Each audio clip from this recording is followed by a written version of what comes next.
লাগাতার অবরোধ ও হরতালে বিঘ্নিত যান চলাচল। দূরপাল্লার বাস চলছে পুলিশ বিজিবির প্রহরায়, তবে নাশকতার আশঙ্কায় সড়কে নামছে না বড় কোম্পানিগুলোর বাস। এই সংকট মেটাতে রাজারবাগ পুলিশ লাইনে বাস মালিক ও শ্রমিক নেতাদের সঙ্গে বৈঠকে বসে পুলিশের ঊর্ধ্বতন কর্মকর্তারা।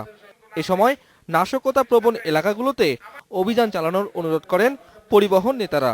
যেটা আইজিপি সাহেব একটু আগে বললেন যে রাত্রে 9টার মধ্যে গাড়ি বন্ধ করার জন্য, আমরা বিষয়টাকে সম্পূর্ণভাবে নাকচ করে নাই। আমরা বলেছি এটা আমাদেরকে আরো 2-3 দিন সময় দেন। রাত 9টার পরে যাত্রীবাহী কোনো বাস আমরা রাস্তা দেখতে চাই না, সেটা তাদেরকে অনুরোধ করেছিলাম, কিন্তু তারা সেটা বলছে না, তো সেটা তারা মানতে চায় না।